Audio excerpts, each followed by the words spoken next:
what I'm not following you, Frank, so for example, from your beginning points, how you're deriving that there must be a single, personal creator who cares about me from the fact that the gravitational laws are a certain way. I haven't gotten there completely yet because this is just theism at this point. Could it be a committee of gods? There could be 2 or 3 or a dozen. Could be like a board of directors that, that runs the universe. It can't for a couple of reasons. Although you look at the platypus, you might think so. Well, but I mean, deism could be that could be it. God set up the whole thing. You're right. Yeah. And runs the show. It could be deism, but I think when you go further, you realize that God has intervened in the world since the beginning. But back to your point, one argument which I didn't bring up is the idea that everything that exists materially is composed, and it needs to be composed by an external force. Now, the force that composes the universe and composes matter can't be composed itself, because then that being would need a composer as well. Yeah, so what you're getting back to is an immaterial, spaceless, timeless composer that is pure actuality, no potentiality. That being isn't composed at all. It's spaceless, timeless, and immaterial. Okay, who created and there can only the be one of them. Timeless being? If you're timeless, do you have a beginning? No, yeah, of course. Look, let me say that again. If you're timeless, do you have a beginning? My name's Nick. Hey, Nick, how you doing? Well, I'm good. I have a question about the cosmological argument. Yes, sir. Well, I hadn't heard it references that. I've heard it as the first beginner or the beginning argument or whatever. Sure. But is part of that argument is that God exists outside of the universe? And if he exists outside of the universe, how can we possibly know he exists? Right. We reason from effect to cause. Well, my point is, like, we can't know anything outside of our universe, like you said with the multiverse in the beginning. So if there was a creator outside of the universe, how would we even be certain that he exists? Because we're reasoning from effect to cause. There are things that transcend the universe, like the laws of logic. Even if he does exist, yeah. Or like, how do we know the creator of the universe exists outside of the universe? Well, from the data, if space, matter, and time had a beginning, then whatever created space, matter, and time would seem to have to transcend space, matter, and time. Spaceless, timeless, immaterial. Why is that so inherently true? Like, why does it have Well, it couldn't be made of space. If space, matter, and time had a beginning, whatever created it couldn't be made of space, matter, and time because there wasn't any space, matter, and time. That's why. Okay.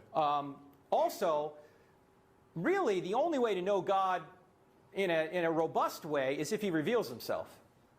Just like if I wanted to know you, you would have to reveal yourself to me. I could do some research about you and find you, but unless you really wanted to reveal things about yourself, there's no way I or anyone else in this room could figure them out.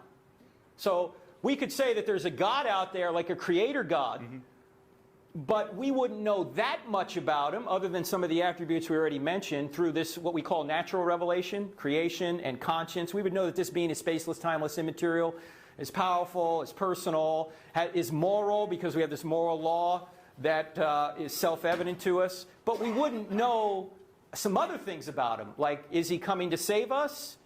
We might suspect it. If it was a God, like how do we know the immaterial thing wasn't maybe plural gods or something else? Well, the reason there can't ultimately be plural gods is because there has to be one uncomposed being.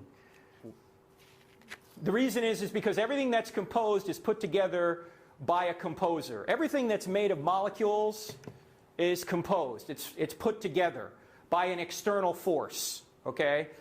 The thing that puts everything together... Are you saying like everything has design? Like everything that's in space, matter, and time, like physical things, are composed. They're composed of parts. Yes. But ultimately, there has to be an uncomposed composer who wasn't composed by something else in order to have anything. But how do we know that uncomposed composer is like a singular uncomposed composer? Or how do we know that outside of our universe, they don't have their own composed composer? Well, ultimately, you're going to get back to it. Is it possible that there is some being that created this universe who isn't the ultimate cause? Is that what you mean? I guess so. I don't know.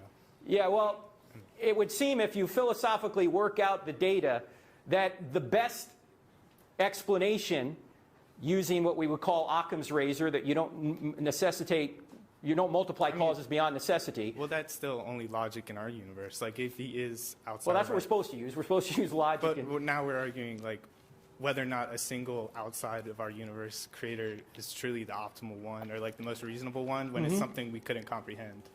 Well, no, I think we can comprehend it. In fact, let's look at it this way. Why can there only be one infinite, uncomposed being? And this is kind of a tongue twister, so it's better to see it than for me to say it. Yeah. First of all, an infinite being lacks nothing by definition, right? Yeah, it's everything. Okay. So secondly, for two beings to differ, one must lack something the other has. Right? But a being that lacks something is not infinite. Therefore, there can only be one infinite being. Okay. So ultimately, when you get back to the ultimate cause of all things, it's a being that's infinite, that lacks nothing, is an uncomposed composer. To use the language of Aristotle or Aquinas, this being is completely actualized. In other words, it has no potential because it's maxed out. We have potential, right? We can get smarter or dumber. We can get taller or shorter. This being doesn't have those kinds of attributes. It's completely maxed out. And that being, there can only be one of.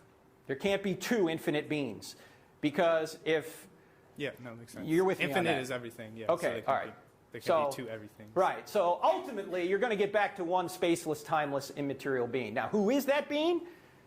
Well, in order for us to say it's the Christian God, we had to go into the historical evidence for Jesus. Okay.